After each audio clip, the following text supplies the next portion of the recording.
നമസ്കാരം. Plus two തുല്യത history പരീക്ഷയുടെ ഏറ്റവും പ്രധാനപ്പെട്ട വൺ വേർഡിലൂടെ നമ്മൾ കടന്നു പോവുകയാണ്. പരീക്ഷയ്ക്കുള്ള ഏറ്റവും പ്രധാനപ്പെട്ട വൺ വേർഡ് ക്വസ്റ്റ്യൻസിലൂടെ നമ്മൾ കടന്നു പോവുകയാണ്.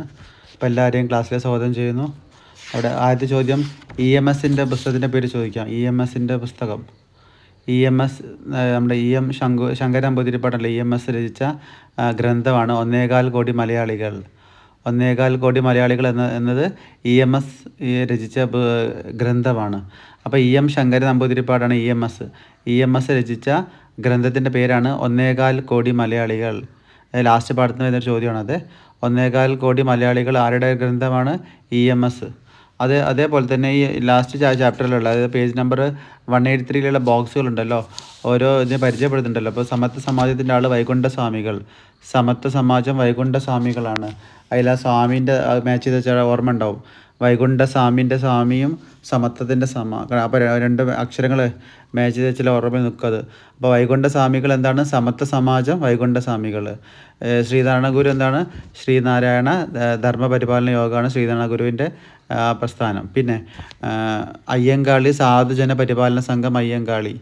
അയ്യങ്കാളിൻ്റെ പ്രസ്ഥാനത്തിൻ്റെ പേരെന്താണ്? സാധുജന പരിപാലന സംഘം. അത് മാറാതിരിക്കാൻ അയ്യങ്കാളിന് അയ്യേ പാവം അങ്ങനെ ഓർത്തെക്കുക. അപ്പം എന്ത് കിട്ടും? സാധു. നമ്മൾ സാധുക്കളല്ല അയ്യോ പാവം എന്ന് പറയില്ല. അപ്പോൾ അയ്യങ്കാളി ഓർത്തെക്കാൻ ഒരു എളുപ്പമാർഗ്ഗമാണ് സാധുജന പരിപാലന സംഘം. പഠിച്ചു വെക്കുക. അയ്യങ്കാളി അയ്യേ പാവം. പാവത്തിന് നമ്മൾ സാധു എന്ന് പറയാം. പാവത്തെ നമ്മൾ എന്താ വിളിക്കാറ്? സാധു എന്ന് വിളിക്കാറ്, കളിയാക്കാറ്. പാവം നമ്മൾ പറയില്ല, അയാൾ സാധു എന്ന് പറയില്ലേ, പാവത്താനാണെന്ന് പറയില്ലേ. അപ്പോൾ അങ്ങനെ ഓർത്തിച്ചാൽ അവിടെ കിടന്നുള്ളത്. എങ്ങനെ? അയ്യങ്കാളി എന്താണ്? സാധുജന പരിപാലന സംഘം. അയ്യേ പാവം സാധു നമ്മളങ്ങനെ ഓർത്തെടുത്താൽ മതി. അപ്പോൾ അയ്യങ്കാളി സാധുജന പരിപാലന സംഘം. അങ്ങനെ ആകുമ്പോൾ എക്സാം ഹാളിൽ പെട്ടെന്ന് ഓർമ്മയിൽ വരും. അയ്യങ്കാളി സാധുജന പരിപാലന സംഘം. വക്കം അബ്ദുൽ ഖാദർ മൗലവി എന്താണ്? തിരുവിതാംകൂർ മുസ്ലിം മഹാജനസഭയുടെ ആളാണ്. വക്കം അബ്ദുൽ ഖാദർ മൗലവി തിരുവിതാംകൂർ മുസ്ലിം മഹാജനസഭ. അപ്പോൾ ആ മുസ്ലിം നാമധേയം ആ പേര് ഓർത്താൽ അവിടെ കിട്ടും. അത് വക്കം അബ്ദുൽ ഖാദർ എന്താണ്? മുസ്ലിം മഹാജനസഭ. തിരുവിതാംകൂർ മുസ്ലിം മഹാജനസഭയുടെ ആളാണ് വക്കം അബ്ദുൽ ഖാദർ മൗലവി. പിന്നെ അടുക്കളയിൽ നിന്ന് രംഗത്തേക്ക് എന്നുള്ള നാടകം എഴുതിയ അറിയാമല്ലോ, ആരാണത്? VT ഭട്ടതിരിപ്പാടാണ്. നമ്പൂതിരി സ്ത്രീകൾ അനുഭവിക്കേണ്ടി വന്ന അനാചാരങ്ങളെ പരിഹസിച്ചുകൊണ്ട് VT ഭട്ടതിരിപ്പാട് തയ്യാറാക്കിയ നാടകമാണെന്ത്? അടുക്കളയിൽ നിന്ന് രംഗത്തേക്ക്. ഓക്കെ, പ്രസിദ്ധീകരണം. അയാളുടെ പ്രസിദ്ധീകരണത്തിൻ്റെ പേരാണത് അടുക്കളയിൽ നിന്ന് രംഗത്തേക്ക്. ആരെഴുതിയാണ്? നമ്പൂതിരി സ്ത്രീകൾ അനുഭവിക്കേണ്ടി വന്ന അനാചാരങ്ങളെ പരിഹസിച്ചുകൊണ്ട് VT ഭട്ടതിരിപ്പാട് എഴുതിയ പ്രസിദ്ധീകരണത്തിൻ്റെ പേരാണത് അടുക്കളയിൽ നിന്ന് അരങ്ങത്തേക്ക്. അടുക്കളയിൽ നിന്ന് അരങ്ങത്തേക്ക് എന്നുള്ളത് പ്രസിദ്ധീകരണമാണ്. ആരുടെ? VT ഭട്ടതിരിപ്പാടിന്. അതിലെ ആശയം എന്താണ്? നമ്പൂതിരി സ്ത്രീകൾ അനുഭവിക്കേണ്ടി വന്ന അനാചാരങ്ങളെ പരിഹസിച്ച് കൊണ്ട് എഴുതിയ പ്രസിദ്ധീകരണമാണ് അടുക്കളയിൽ നിന്ന് അരങ്ങത്തേക്ക്. അത് എഴുതിയുള്ള പേര് VT ഭട്ടതിരിപ്പാട്. ഇതാണ് ഈ 183 പേജിൽ നിന്ന് വരുന്ന പട്ടികയിൽ വരുന്ന പ്രധാനപ്പെട്ട ചോദ്യം ഇത്രയാണ്. ഒന്നുകൂടെ പറയാം. വൈകുണ്ഠസ്വാമികളുടെ പ്രസ്ഥാനം സമത്വ സമാജം. സ്വാമീൻ്റെ സായുമായുമാണ് സമത്വത്തിലെ സായുമായും. അതിനോർത്തിച്ചാൽ മതി. വൈകുണ്ഠസ്വാമികൾ സമത്വ സമാജം. ശ്രീനാരായണ ഗുരു ശ്രീനാരായണ ധർമ്മ പരിപാലന യോഗം. അയ്യങ്കാളി സാധുജന പരിപാലന സംഘം.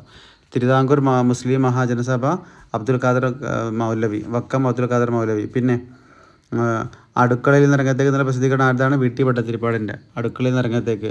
നമ്പൂതിരി സ്ത്രീകൾ അനുഭവിക്കേണ്ടി വന്ന അനാചാരങ്ങളെ പരിഹസിച്ചുകൊണ്ട് VT ഭട്ടതിരിപ്പാടിൻ്റെ പ്രസിദ്ധീകരണമാണ് അടുക്കളയിൽ നിന്ന് രംഗത്തേക്ക്. അതുപോലെ വെളുത്തമ്പി വിളവയുടെ കുണ്ടറവിളംബരം അറിയാലോ. കുണ്ടറവിളംബരം 1809 വർഷം 1809 കുണ്ടറവിളംബരം. 1809 ആണെന്ത്? കുണ്ടറവിളംബരം. അതായത് ബ്രിട്ടീഷുകാരോട് യുദ്ധം ചെയ്യാൻ വേണ്ടി ജനങ്ങളോട് ആഹ്വാനം ചെയ്തുകൊണ്ട് വെളുത്തമ്പി വിളവ നടത്തിയ പ്രസിദ്ധമായ വിളംബരമാണത് കുണ്ടറ വിളംബരം. ഓക്കെ, ബ്രിട്ടീഷുകാരോട് എന്ത് ചെയ്യുന്നത്? യുദ്ധം ചെയ്യാൻ വേണ്ടി ആഹ്വാനം ചെയ്തുകൊണ്ട് വേലുത്തമ്പി ദളവ നടത്തിയ വിളംബരമാണത് കുണ്ടറ വിളംബരം. വർഷം 1809. അപ്പോൾ കുണ്ടറ വിളംബരം ഇമ്പോർട്ടൻ്റ് ആണ്. പിന്നുള്ളത് വരുന്നത് ഹെർമൻ ഗുണ്ടട്ടിൻ്റെ എന്താണ് പത്രത്തിൻ്റെ പേരുണ്ട്? രാജ്യസമാചാരമുണ്ട്, പശ്ചിമോദയമുണ്ട്. ഹെർമൻ ഗുണ്ടട്ടിൻ്റെ പത്രത്തിൻ്റെ പേരാണ് രാജ്യസമാചാരം, അതുപോലെ പശ്ചിമോദയം. ഹെർമൻ ഗുണ്ടട്ടിൻ്റെ പത്രങ്ങളുടെ പേരാണത് രാജ്യസമാചാരം, പശ്ചിമോദയം. ആ തിണകളെ പേരുണ്ടല്ലോ 168 തിണകളെ പേര്. കുറിഞ്ചി, മുല്ലൈ, പാലൈ, മരുത്, നെയ്തൽ. അത് പഠിക്കണം. അതിൻ്റെ അവരെ തൊഴിലും പഠിക്കണം, അവരെ പ്രദേശവും പഠിക്കണം. ആ ബോക്സ് ഇമ്പോർട്ടൻ്റ് ആണ്. കുറിഞ്ചി, മുല്ലൈ, പാലൈ, മരുത്, നെയ്തൽ ഇതിൻ്റെ തിണകളെ പേരാണ്.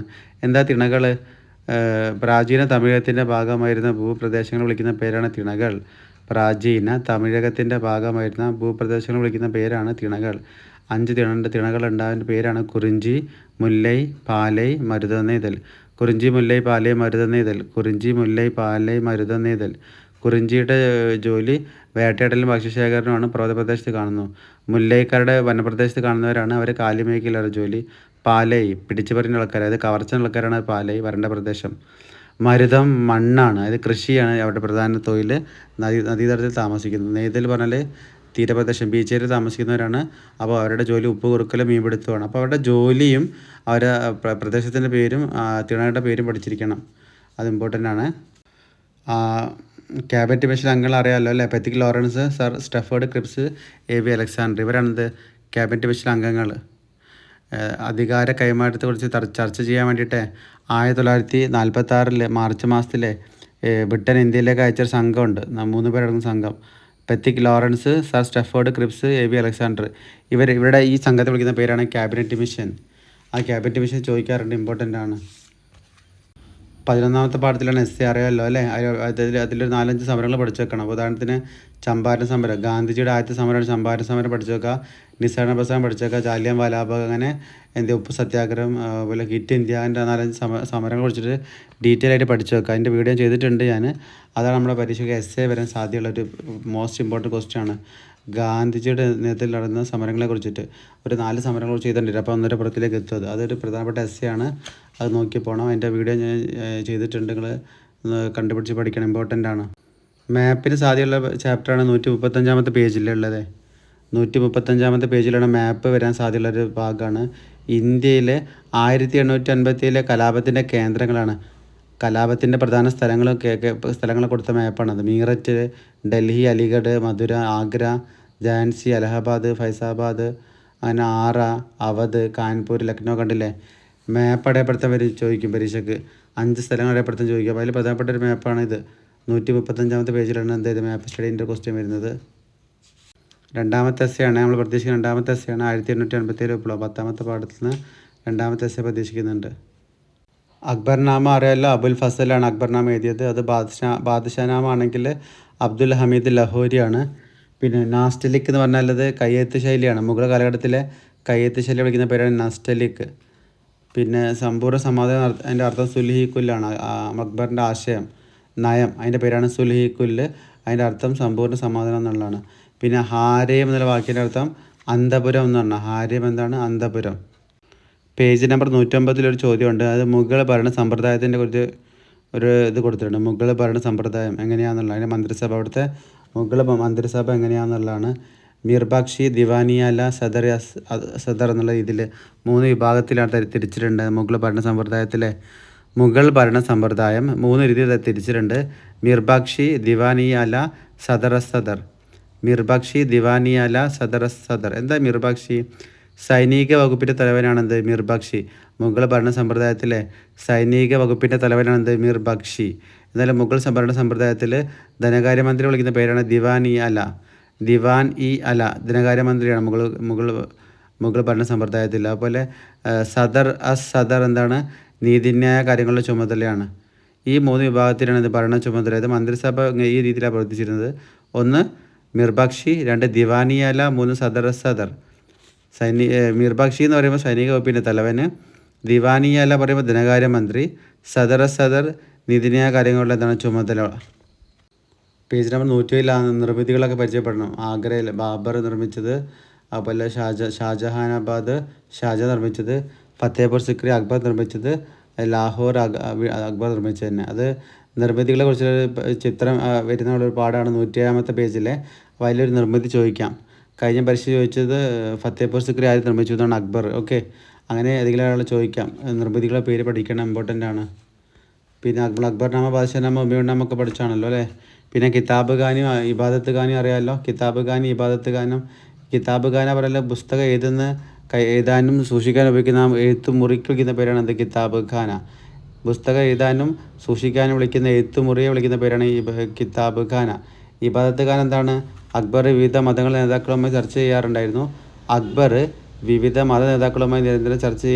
അങ്ങനെ ചർച്ചയ്ക്ക് വേണ്ടി ഉപയോഗിക്കുന്ന പ്രത്യേക കെട്ടിടമാണെന്ത്? ഇബാദത്ത് ഖാന. അടുത്തൊരു വൺ വേർഡാണ്. പേജ് നമ്പർ 97 പറയാറുണ്ട്. പേജ് നമ്പർ 97 സെമീന്ദർമാർക്കുണ്ടായിരുന്ന സ്വകാര്യ ഭൂമി എന്ത് പേരിൽ അറിയപ്പെടുന്നത്? മിൽക്കിയത് എന്നാണ് കേട്ടോ. സെമീന്ദർമാർക്കുണ്ടായിരുന്ന സ്വകാര്യ ഭൂമി എന്ത് പേരിൽ അറിയപ്പെട്ടു? മിൽക്കിയത്. മിൽക്കിയത് എന്നാണ് സെമീന്ദർമാർക്കുണ്ടായിരുന്ന സ്വകാര്യ ഭൂമി മിൽക്കിയത് എന്ന പേരിലാണ് അറിയപ്പെട്ടിരുന്നത്. സെമീന്ദർമാർക്കുണ്ടായിരുന്ന സ്വകാര്യ ഭൂമി മിൽക്കിയത് എന്ന പേരിലാണ് അറിയപ്പെട്ടിരുന്നത്. ഓക്കെ. പിന്നെ പേജ് നമ്പർ 92 എന്താ? കുതുകശ്ത പായി കശ്ത. കുതുകശ്തയും പായി കശ്ത 92 കഴിഞ്ഞ വീഡിയോയിലും പറഞ്ഞാണത്. എന്താണ്? കൃഷിഭൂമിയുടെ ഉടമകളായിരുന്ന ഗ്രാമങ്ങളിൽ സ്ഥിരതാമസക്കാരായിരുന്നവരാണത് ഖുദ്കശ്ത. എന്നാൽ മറ്റ് ഗ്രാമങ്ങളിൽ നിന്ന് വന്നിട്ട് കരാറടിസ്ഥാനത്തിൽ ഇവിടെ ജോലി എടുക്കുന്നവരാണ് ഒരു പായി കശ്ത. അപ്പോൾ കുതുകശ്തയും പായി കശ്തയും നോക്കണം. അതേ പാഠത്തിൽ എന്ത് വന്നത്? നമ്മുടെ ഇതുണ്ടല്ലോ, നികുതി അടയ്ക്കുന്നത് വരുന്നത് അതാ പാഠത്തിൽ തന്നെയാണ്. ഇത് പേജ് നമ്പർ 98 ജമാ ഹസിൽ. നികുതി നിശ്ചയിക്കുന്ന തുക വിളിക്കുന്ന പേരാണ് ജമാ. നികുതി പിരിച്ചെടുക്കുന്ന തുക വിളിക്കുന്നതാണ് ഹസിൽ. ജമാ ഹസിൽ. നികുതി ചുമത്തപ്പെടുന്ന നികുതി വിളിക്കുന്ന പേരാണ് ജമാ. എന്നാൽ പിരിച്ചെടുക്കുന്ന ഇങ്ങോട്ട് കിട്ടുന്നത് എന്താണ്? ഹസിൽ. അത് നോക്കണേ, അതും ഇമ്പോർട്ടൻ്റ് ആണ്. നമ്മൾ പ്രധാനപ്പെട്ട വൺ വേർഡ് മാത്രമേ പറഞ്ഞു പോകുന്നുള്ളൂ, ബാക്കിയൊക്കെ നമ്മൾ പറഞ്ഞു കഴിഞ്ഞതാണ്. കുതിരച്ചട്ടി അറിയാമല്ലോ. പ്രാദേശിക കുതിരസവാരി വിളിക്കുന്ന കച്ചവടം വിളിക്കുന്ന പേരാണ് കുതിരച്ചട്ടി. പ്രാദേശിക കച്ചവട സമൂഹത്തെ വിളിക്കുന്ന പേരാണ് കുതിരച്ചട്ടി. വിജയനഗര സാമ്രാജ്യം ഭരിച്ച നാല് രാജവംശങ്ങളുടെ പേര് സംഗമ, സാലുവ, തുളുവ, അരവീഡു. സംഗമ, സാലുവ, തുളുവ, അരവീഡു എന്നീ 4 രാജവംശങ്ങൾ ആണ് എന്ത് ചെയ്യുന്നത്? മാറിയാണ് എന്ത് ചെയ്യുന്നത്? വിജയനഗര സാമ്രാജ്യം ഭരിച്ചിരുന്നത്. സംഗമ, സാലുവ, തുളുവ, അരവീഡു എന്നീ 4 രാജവംശങ്ങൾ മാറിയാണ് വിജയനഗര സാമ്രാജ്യം ഭരിച്ചിരുന്നത്. അത് നോക്കണം, ഇമ്പോർട്ടൻ്റ് ആണ്. വിജയനഗര സാമ്രാജ്യത്തിൻ്റെ സ്റ്റാർട്ടിംഗ് ആണത്. അതിലാണ് മഹാനവമി ദിബൊക്കെ വന്നിട്ടാണ് എന്ത് ചെയ്ത പരീക്ഷകൾ എസ്സായിട്ട് വരാറ്. അതിലൊരു അമരം പഠിക്കുന്നുണ്ട്. വിജയനഗര രാജാക്കന്മാർ നായകർക്ക് നൽകിയ പ്രദേശം വിളിക്കുന്ന പേരാണ് അമരം. നായകന്മാർക്ക് ഒരു പ്രദേശം ധനമായി നൽകും, സമ്മാനമായി നൽകും. അതിനെ വിളിക്കുന്ന പേരാണ് അതിനെ വിളിക്കുന്ന പേരാണ് ഇപ്പോൾ പറഞ്ഞത്. എന്താണ്? അമരം. വിജയനഗര സാമ്രാജ്യത്തിൻ്റെ തലസ്ഥാനം ഹംപിയാണ്. ഹംപി. വിജയനഗര സാമ്രാജ്യത്തിൻ്റെ തലസ്ഥാനം എന്താണ്? ഹംപിയാണ്. ഹംപി. ഷാബാദ് അറിയാമല്ലോ. നമ്മുടെ ഗുരുനാനാക്ക് പഞ്ചാബി ഭാഷയിൽ എഴുതിയ കീർത്തനത്തെ വിളിക്കുന്ന പേരാണ് ഷാബാദ്. ഗുരുനാനാക്ക് പഞ്ചാബ് ഭാഷയിൽ എഴുതിയ കീർത്തനത്തെ വിളിക്കുന്ന പേരാണ് ഷാബാദ്. അപ്പോൾ ഷാബാദ് ഗുരുനാനാക്കുമായി മാച്ച് ചെയ്യണം. പേജ് നമ്പർ 70 ഒരു വൺ വേർഡ് ഉണ്ട്. താരാട്ട് പാട്ട്, ലൂരിനാമ, അതുപോലെ വിവാഹഗാനം, ഷാദിനാമ. ഓക്കെ, അത് നമ്മൾ നാളത്തെ പരീക്ഷ ഇപ്പോൾ ചോദിക്കാം. താരാട്ട് പാട്ട് എന്താണ്? ലൂരിനാമ. രാരീ രാരീ രാരോ. ആ പാട്ട് ഓർത്താൽ ഓർമ്മ ഉണ്ടാവും. താരാപ്പാട്ട് ലൂരിനാമ. ലൂരിനാമ. ഓക്കെ. ലാലിൻ്റെ ലാ ഓർത്തതിൽ എന്ത് ഓർമ്മ ഉണ്ടാവും? താരാട്ടുപാട്ട് എന്താ? ലൂരിനാമ. വിവാഹഗാനാകുമ്പോൾ ഷാദിനാമ. ഓക്കെ. അപ്പോൾ ലൂരിനാമ താരാട്ടുപാട്ടും ഷാദിനാമ വിവാഹഗാനങ്ങളുമാണ്. ഓക്കെ. ലൂരിനാമ എന്താണ്? താരാട്ടുപാട്ട്. ഷാദിനാമ, ഷാദി പിന്നെ പേരിലുള്ളതുകൊണ്ട് ഓർമ്മ ഉണ്ടാവും, വിവാഹഗാനമാണ്. ഷാദിനാമ എന്താണ്? വിവാഹഗാനം. ലൂരിനാമ എന്താണ്? താരാട്ടുപാട്ട്. വീരശൈവ പ്രസ്ഥാനം ഓർമ്മ ഉണ്ടല്ലോ അല്ലേ? നമ്മുടെ കർണാടകയിൽ രൂപം കൊടുത്ത ഭക്തി പ്രസ്ഥാനത്തെ വിളിക്കുന്ന പേരാണ് വീരശൈവ പ്രസ്ഥാനം. ബസവണ്ണയാണ് അതിൻ്റെ നേതൃത്വം നൽകിയത്. 12ാം നൂറ്റാണ്ടിൽ കർണാടകയിൽ രൂപമെടുത്ത ഭക്തി പ്രസ്ഥാനമാണെന്ത്? വീരശൈവ പ്രസ്ഥാനം. ബസവണ്ണയാണ് ഈ വീരശൈവ പ്രസ്ഥാനത്തിൻ്റെ നേതൃത്വം നൽകിയത്. ബസവണ്ണ. വീരശൈവ പ്രസ്ഥാനത്തിൻ്റെ ആളാരാണ്? ബസവണ്ണ. അതിലെ വീരശൈവ പ്രസ്ഥാനത്തിൽ അംഗങ്ങൾ വിളിക്കുന്ന പേരാണ് ലിംഗായത്തുകൾ. ലിംഗായത്തുകൾ. അതിലെ മെമ്പേഴ്സ് വിളിക്കുന്ന പേരാണ് ലിംഗായത്തുകൾ. പിന്നെ നമ്മൾ ആയ്വാർമാരത് പറഞ്ഞല്ലോ, 4000 ദിവ്യപ്രബന്ധവും നായനാർമാരത് തേവാരം. ആ പുസ്തകത്തിൻ്റെ പേര് ആയ്വാർമാരത് 4000 ദിവ്യപ്രബന്ധം, അതുപോലെ നായനാർമാരത് എന്താണ്? തേവാരം. കിതാബുൽ ഹിന്ദ് അൽബറൂനിക്ക് കൊടുക്കണം. അപ്പോൾ അതേസമയം ഇബ്നു ബത്തൂത്തക്കാണ് റിഹില കൊടുക്കേണ്ടത്. ആ 2 പുസ്തകങ്ങൾ മാറിപ്പോരുത്. റിഹില ആരാണ്? Ibn Battuta. മൊറോക്കോക്കാരനായ ഇബ്നു ബത്തൂത്താണ് എന്ത്? റിഹില എഴുതിയത്. അതേസമയം അൽബറൂനിയുടെ ബുക്കിൻ്റെ പേരാണ് കിതാബുൽ ഹിന്ദ്. അൽബറൂനി കിതാബുൽ ഹിന്ദ്. മഹാവീരൻ്റെ പേര് ജിനന്, ബുദ്ധൻ്റെ ആണെങ്കിൽ തഥാഗതൻ. ത്രിരത്നങ്ങൾ ജൈനമതമായി ബന്ധിപ്പിക്കുമ്പോൾ നമ്മുടെ അഷ്ടാംഗമാർഗ്ഗങ്ങളിൽ ബുദ്ധമതം 8 മാർഗ്ഗങ്ങളുണ്ട്. അഷ്ടാംഗമാർഗ്ഗങ്ങൾ 8 എണ്ണം. അത് ആരുമായിട്ട് ബന്ധിപ്പിക്കണം? ബുദ്ധമതവുമായിട്ട്. അഷ്ടാംഗമാർഗ്ഗങ്ങളിൽ 8 കാര്യം ഉണ്ടായാലാണ് ബുദ്ധമതം. എന്നാൽ ത്രിരത്നങ്ങൾ 3 ഉള്ളൂ. ശരിയായ അറിവ്, ശരിയായ പ്രവൃത്തി, ശരിയായ ജ്ഞാനം, വിശ്വാസം. ശരിയായ വിശ്വാസം, ശരിയായ ജ്ഞാനം, ശരിയായ പ്രവൃത്തി. വിശ്വാസം, ജ്ഞാനം, പ്രവൃത്തി, ഇതൊക്കെയാണിത് ശരിയായ പറഞ്ഞിട്ടാണ് നമ്മൾ ത്രിരത്നങ്ങൾ ജൈനമതത്തിലെ ത്രിരത്നങ്ങളായി ഇതാണ് ശരിയായ വിശ്വാസം, ശരിയായ ജ്ഞാനം, ശരിയായ പ്രവൃത്തി. ശരിയായ വിശ്വാസം, ശരിയായ ജ്ഞാനം, ശരിയായ പ്രവൃത്തി എന്താണ് ത്രിരത്നങ്ങൾ എന്ന് പറയും. ഇതിലെ നമ്മുടെ ത്രിരത്നങ്ങൾ ഇതിലാണ് വരുന്നത് ജൈനമതത്തിൽ. പിന്നെ ഹീനയാനം മഹായാനം അതിൻ്റെ അർത്ഥം അറിയില്ല. ഹീനയാനം ചെറിയ വാഹനം, മഹായാനം വലിയ വാഹനം. പാവപുരിയിലാണ് മഹാവീരന്. അപ്പോൾ കുശിനേരത്തിൽ ആരാണ്? ബുദ്ധനാണ്. ഓക്കെ. ആ മരണമടഞ്ഞ സ്ഥലത്തിൻ്റെ പേര് ചോദിക്കാം, അതുപോലെ ജനനസ്ഥലം ചോദിക്കാം, പേരുകളൊക്കെ ചോദിക്കാം. അവിടെ ശ്രീബുദ്ധന് കുശിനേരത്തിലാണ് മരണമടയുന്നത്. എന്നാൽ നമ്മുടെ വർദ്ധമാന മഹാവീരന് പാവപുരിയിലാണ് എന്ത് ചെയ്യുന്നത് മരണം. ബുദ്ധൻ്റെ എവിടെയാണ്? കുശിനേരത്തിൽ വെച്ചാണ് ബുദ്ധൻ എന്ത് ചെയ്യുന്നത് നിർവ്വാണം അടയുന്നത്. എന്നാൽ ജൈനമതത്തിൻ്റെ വർദ്ധമാന മഹാവീരൻ പാവപുരിയിൽ വെച്ചിട്ടാണ്. പാവപുരി. മഹാജനപദങ്ങളിൽ പ്രബലമായത് മഗധയാണ്. ഇപ്പോൾ മഗധയുടെ പത്തികൾ ചോദിക്കാറ് പരീക്ഷയ്ക്ക്. മഗധയിൽ എന്ത് ആനസമ്പത്ത്, കുതിരസമ്പത്ത്, ഫലഭൂയിഷ്ടമായ മണ്ണ്, ഫലഭൂയിഷ്ടമായ നദികൾ, അങ്ങനെ എന്താണ് ഗതാഗത സൗകര്യങ്ങളൊക്കെ വളരെ ഉഷാറാണ്. അങ്ങനെ മഗധയ്ക്ക് ഒരുപാട് മെറിറ്റ് ഉണ്ട്. അതുകൊണ്ടാണ് മഗധ എന്ത് ചെയ്യുന്നത് നമ്മുടെ മഹാജനപദങ്ങളിൽ പ്രബലമായത്, ശക്തമായത് മഗധയാണ്. എന്തുകൊണ്ടും ചോദ്യം വരാം. മഹാജനപദങ്ങളിലെ ശക്തമായത് മഗധയാണ്, എന്തുകൊണ്ടും ചോദിക്കാം. മഗധയുടെ പ്രത്യേകതകൾ അതുകൊണ്ട് ആ 27 പേജിലുണ്ട് മഗധയുടെ പ്രത്യേകതകൾ. ഫലഭൂയിഷ്ടമായ മണ്ണ് കാർഷിക പുരോഗതിയെ സഹായിച്ചു എന്നൊക്കെ പറഞ്ഞിട്ട്. അതുപോലെ ഇരുമ്പരി നിക്ഷേപമുണ്ട് മഗധയിൽ. ആനസമ്പത്തുണ്ട്, കുതിരസമ്പത്തുണ്ട്. അതുപോലെ ഈ അജാതശത്രു മഹാപത്മനത്തിനൊക്കെയാണ് മഗധ എന്താക്കി മാറ്റിയ ശക്തമായ മഹാജനപദമാക്കി മാറ്റിയത്. പിന്നെ ഗംഗ ഉൾപ്പെടെയുള്ള പല കഴിവുകളും ഗംഗയെ അതിൻ്റെ കഴിവുകളൊക്കെ ഗതാഗത സൗകര്യം ഉഷാറാക്കി എന്ന് പറയുന്നത് മഗധയിലെ. അപ്പോൾ മഗധയുടെ പ്രത്യേകത ശ്രദ്ധിക്കണേ. മഹാജനപദങ്ങളെ ഏറ്റവും പ്രബലമായത് മഗധയാണ്. പിന്നെ ധർമാശയങ്ങളെ പ്രചരിപ്പിക്കാൻ അശോക ചക്രവർത്തി നിയമിച്ച ഉദ്യോഗസ്ഥരെ വിളിക്കുന്ന പേര് ധർമ്മമഹാമാത്രന്മാരാണ്.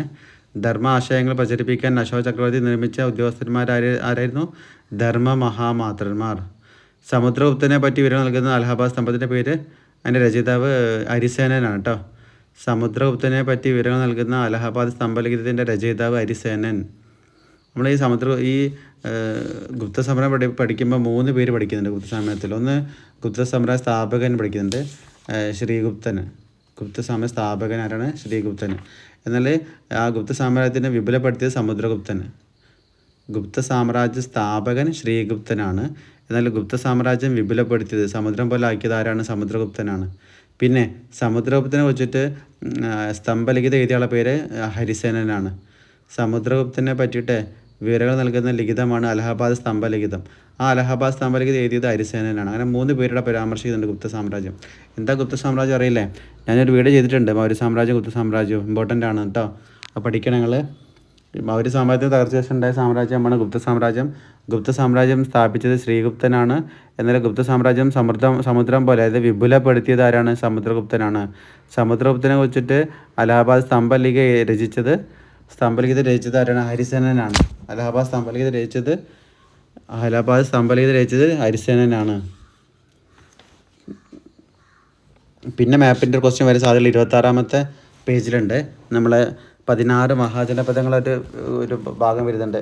26-ാം പേജിൽ ചെറിയ മാപ്പ് കണ്ടില്ലേ? ഈ മാപ്പാണ് മറ്റൊരു മാപ്പ് പരീക്ഷ വരാൻ സാധ്യതയുള്ളത്. ഓക്കെ, അപ്പോൾ അത് നോക്കണം. 33-ാമത്തെ പേജിലെ ലിഖിതങ്ങളുടെ പരിമിതികൾ സ്ഥിരമായിട്ട് വരുന്ന ചോദ്യമാണ്. ലിഖിതങ്ങളുടെ പരിമിതികൾ സ്ഥിരമായി വരുന്ന ചോദ്യം നോക്കണേ. 2 മാർക്കിന് ചോദിക്കാറുണ്ട് ലിഖിതങ്ങളുടെ പരിമിതികൾ. ഗഹപതി വാക്കിൻ്റെ ഉടമാണ്. ഗഹപതിൻ്റെ വാക്കിൻ്റെ ഉടമ. ഗഹപതി എന്ന വാക്കിന് അർത്ഥം ചോദിക്കാറ്. ഗഹപതി ഭൂ ഉടമയും മസാട്ടുവിന് കച്ചവടക്കാരനും. ഓക്കെ. സമുദ്രതീരത്തെ പ്രധാന നഗരത്തിൻ്റെ പേര് ചോദിക്കാറുണ്ട്. സമുദ്രതീരത്തെ പ്രധാന നഗരത്തിൻ്റെ പേര് ചോദിക്കാറുണ്ട്. പുഹാറാണ്. അവിടുത്തെ പ്രത്യേകത. സമുദ്രതീരത്തെ പ്രധാന നഗരമാണ് പുഹാർ. ഇന്ത്യയിൽ ആദ്യമായിട്ട് സ്വർണ്ണ നാണയങ്ങൾ അടിച്ചിറക്കിയത് കുശാനന്മാരാണ്. അപ്പോൾ ഇതൊക്കെ എന്താണ് 2-ാം പാഠത്തിൽ ഇമ്പോർട്ടൻ്റ് ആണ്. പിന്നെ മൗര്യ സാമ്രാജ്യത്തിലെ സ്രോതസ് ഓർമ്മയുണ്ടല്ലോ. നമുക്കതിനെക്കുറിച്ച് വിവരം ലഭിക്കുന്നത് മെഗസ്തനീസിൻ്റെ ഇൻഡിക്ക, കൗട്ടില്യൻ്റെ അർത്ഥശാസ്ത്രം. എന്നീ പുസ്തകങ്ങളിൽ നിന്ന് നമുക്ക് എന്ത് ലഭിക്കുന്നത്? മൗര്യ സാമ്രാജ്യത്തെ വെച്ച് നമുക്ക് അറിവ് ലഭിക്കുന്നത്. അപ്പോൾ ആ 2 ബുക്കിൻ്റെ പേര് പഠിക്കണം. മെഗസ്തനീസിൻ്റെ ഇൻഡിക്ക, കൗട്ടില്യൻ്റെ അർത്ഥശാസ്ത്രം. പിന്നെ രാജസ്ഥാനിലെ കാളിബംഗാന് നില ഉഴുതു മറിച്ചതിന് ഉദാഹരണം. ഹാരപ്പൻ നിവാസികളെ നിലം ഉഴുതുമറിച്ച് കൃഷി ചെയ്തവരായിരുന്നു. അതിന് ഉദാഹരണമാണ് രാജസ്ഥാനിലെ കാളിബംഗാൻ. ഹാരപ്പൻ നിവാസികൾ കനാലുകൾ അവശിഷ്ടങ്ങൾ അവിടെ കണ്ടെത്തിയാണ് അവർ ഉപയോഗിച്ച കനാലുകൾ അവശിഷ്ടങ്ങൾ. അതിന് അത് അഫ്ഗാനിസ്ഥാനിലെ ഷോർട്ടുകായി. കനാലുകൾക്ക് ഉദാഹരണം അഫ്ഗാനിസ്ഥാനിലെ ഷോർട്ടുകായി. അത് പഠിക്കണം. പിന്നെ വേറെ ഒന്നുണ്ടായിരുന്നല്ലോ അവിടെ ധോളാവീര. അവരുപയോഗിച്ച ജലസംഭരണിൻ്റെ പേരാണ് ഗുജറാത്തിലെ ധോളാവീര. അപ്പോൾ ഗുജറാത്തിലെ ധോളാവീര ജലസംഭരണിക്ക് ഉദാഹരണം ജലസംഭരണിക്ക് ഉദാഹരണമാണ് ഗുജറാത്തിലെ ധോളാവീര. എന്നാൽ രാജസ്ഥാനിലെ കനാലുകൾക്ക് ഉദാഹരണം എന്താണ്? രാജസ്ഥാനിലെ കാളിബംഗാൻ. കനാലുകൾക്ക് ഉദാഹരണം കാളിബംഗാൻ. എന്നാൽ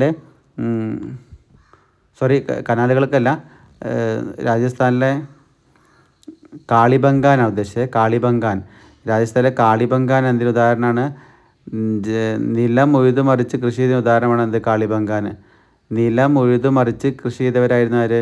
ഹാരപ്പൻ നിവാസികൾ. അതിന് ഉദാഹരണമാണ് എന്ത്? രാജസ്ഥാനിലെ കാളിബംഗാൻ. കനാലുകൾക്ക് ഉദാഹരണം അഫ്ഗാനിസ്ഥാനിലെ ഷോർട്ടുകായാണ്. അത് വെള്ളം അങ്ങനെ ഷോർട്ടായി കൊണ്ടുപോകാൻ ഓർത്താൽ മതി. കനാൽ പറയുമ്പോൾ അങ്ങനെയാണല്ലോ, വെള്ളം ഷോർട്ടായി കൊണ്ടുപോകും. അപ്പോൾ ആ വീട് ഓർമ്മ ഉണ്ടോ? ഷോർട്ടുകായി. അഫ്ഗാനിസ്ഥാനിലെ ഷോർട്ടുകായി കനാലുകൾക്ക് ഉദാഹരണം. മനസ്സിലായല്ലോ? അഫ്ഗാനിസ്ഥാനിലെ ഷോർട്ടുകായി കനാലുകൾക്ക് ഉദാഹരണം. എന്നാൽ നിലം ഉഴുതുമറിച്ച് കൃഷി ചെയ്തതിന് ഉദാഹരണമാണ് രാജസ്ഥാനിലെ കാളിബംഗാൻ. നിലം ഉഴുതുമറിച്ച് കൃഷി ചെയ്തവരായിരുന്നു. അതിന് ഉദാഹരണം എന്ത്? രാജസ്ഥാനിൽ എന്താണ്? കാളിബംഗാൻ. പിന്നെ ഗുജറാത്തിലെ ധോളാവീര ജലസംഭരണിക്ക് ഉദാഹരണം ഗുജറാത്തിലെ ധോളാവീര. ഗുജറാത്തിലെ ധോളാവീര ജലസംഭരണിക്ക് ഉദാഹരണം. മറ്റൊരു എസ്സേ പ്രതീക്ഷിക്കുന്നത് ഒന്നാം പാഠത്തിൽ നിന്നാണ്. നമ്മളെ മോഹൻജദാരോയും ഹാരപ്പയും അതിന് ഒരു എസ്സേ പ്രതീക്ഷിക്കുന്നുണ്ട്. ഓക്കെ, അപ്പോൾ അത് നന്നായിട്ട് നോക്കിയപ്പോണേ ഹാരപ്പൻ സംസ്കാരവും മോഹൻജദാരോ. അതിൽ എസ്സേ വന്നിട്ടില്ലെങ്കിൽ ഇതിൽ കുറേ ഷോർട്ട് ക്വസ്റ്റ്യൻ വരും. അത് ഹാരപ്പൻ സംസ്കാരത്തിൻ്റെ പരാജയങ്ങൾ ചോദിക്കുക ആ പാഠത്തുനിന്ന്. അല്ലെങ്കിൽ ഹാരപ്പൻ ലിപിൻ്റെ പദ്യങ്ങളൊക്കെ ചോദിക്കാം. ഹാരപ്പൻ ലിപി പദ്യം എന്താണ്? ഹാരപ്പൻ ലിപിയുടെ പദ്യങ്ങൾ ഹാരപ്പൻ ലിപി ഇന്നേവരെ ആർക്കും വായിച്ചെടുക്കാൻ പറ്റിയിട്ടില്ല. ഹാരപ്പൻ ലിപി ചിഹ്നങ്ങളോ ചിത്രങ്ങളോ അടങ്ങിയതായിരിക്കും. പിന്നെ ഹാരപ്പൻ ലിപി പൊതുവെ ചെറുതാണ്. വലത്തുനിന്ന് ഇടത്തോട്ടാണ് അവർ ഹാരപ്പൻ ലിപി എഴുതിയിരുന്നത്. ഇത്രയാണ് പ്രത്യേകതകൾ. എന്ന് പറയാം, ഹാരപ്പൻ ലിപി ഇന്നേ വരെ ചരിത്രകാരന്മാർക്ക് വായിച്ചെടുക്കാൻ പറ്റിയിട്ടില്ല. ഹാരപ്പൻ ലിപി ഇന്നേ വരെ ചരിത്രകാരന്മാർക്ക് വായിച്ചെടുക്കാൻ പറ്റിയിട്ടില്ല. ഹാരപ്പൻ ലിപി ചിഹ്നങ്ങളും ചിത്രങ്ങളും അടങ്ങിയതായിരിക്കും. ഹാരപ്പൻ ലിപി ചിഹ്നങ്ങളും ചിത്രങ്ങളും അടങ്ങിയതായിരിക്കും. ഹാരപ്പൻ ലിപി പൊതുവെ ചെറുതായിരിക്കും. ഹാരപ്പൻ ലിപി പൊതുവെ ചെറുതായിരിക്കും. പിന്നെ ഹാരപ്പൻ ലിപി വലത്തുനിന്ന് ഇടത്തോട്ടാണ് എഴുതാറ്. വലത്തുനിന്ന് ഇടത്തോട്ടാണ് ഹാരപ്പൻ ലിപി എഴുതാറ്. പിന്നെ ഹാരപ്പൻ സംസ്കാരത്തിന് തകർച്ചയുള്ള കാരണങ്ങൾ പഠിക്കണം. അത് ഞാൻ കഴിഞ്ഞ ക്ലാസ്സിൽ പറഞ്ഞാണത്. അപ്പോൾ ഇതൊക്കെയാണ് എന്ത് നമ്മുടെ മൊത്തത്തിലുള്ള എന്താണ് വൺ വേർഡ് ക്വസ്റ്റ്യൻസ് ഇതൊക്കെയാണ്. നാഗേശ്വരം, ബലാക്കോട്ട് ഇതൊക്കെ എന്താണെന്നറിയില്ലേ? അവരെ കരകൗശല നിർമ്മാണ കേന്ദ്രങ്ങളാണ്.